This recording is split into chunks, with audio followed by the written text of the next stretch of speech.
Liria e vërtet.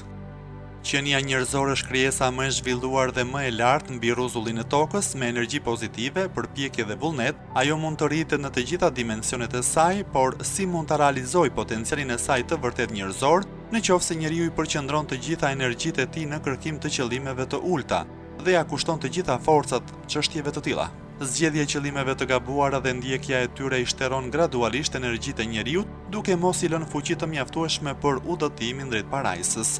Në atë rast, shpirti fillon të ndalojë dhe të anojë për nga degenerimi.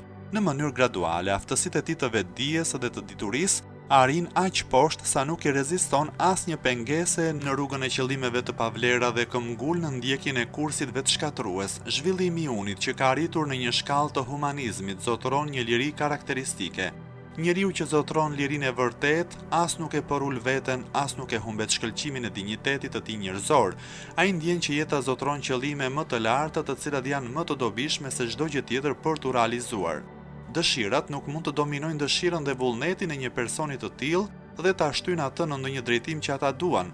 Prandaj, ai kontrollon dëshirat e tij dhe në të njëjtën kohë kapacitetet e tij jetësore dhe të gjalla përmbushin në mënyrë korrekte detyrat e tyre në të gjitha sferat e jetës. Qenia njerëzore lavdërueshme dhe me vlera ka një shpirt të pastër, një dëshirë të lartë dhe një qëllim madhështor.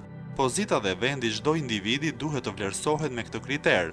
Sa më e madhe të jetë dëshira e tij, aq më e madhe do të jetë shkalla e personalitetit njerëzor të tij. Imam Aliu, udhëheqësi besimtarëve e paqja qoftë mbi të, ka thënë: "Vlera e një njeriu është në raport të drejtë me vendosmërinë e tij.